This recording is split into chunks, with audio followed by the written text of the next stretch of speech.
Viral, aksi TNI mengerahkan anggota satu komandonya yang ikut kontes body show. Beredar video yang memperlihatkan para anggota TNI yang sedang mengikuti kejuaraan body show pada event Sinergi Korem 143 HO. Video tersebut diunggah oleh akun TikTok @peminum_susu yang telah diputar sebanyak 5,2 juta kali.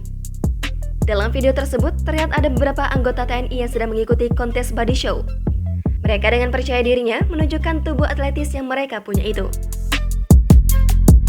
Menariknya, terdapat seorang TNI yang sedang mengarahkan anggota satu komandonya yang sedang tampil. Terlihat kedua TNI tersebut menggunakan baret yang sama, yaitu baret berwarna merah. TNI yang berada di barisan penonton terlihat memperagakan gerakan-gerakan ala body show, dan TNI yang sedang tampil itu pun meniru gerakan rekan satu komandonya itu. Seluruh instruksi yang diberikan rekannya itu ia peragakan. Aksi kedua anggota TNI itu pun mengundang berbagai komentar warganet. Beberapa warganet berkomentar mengatakan bahwa kerjasama dan koordinasi yang baik ditujukan oleh kedua anggota TNI itu.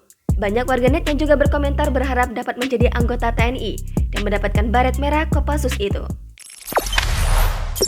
Jangan lupa subscribe, share, komen, dan like ya!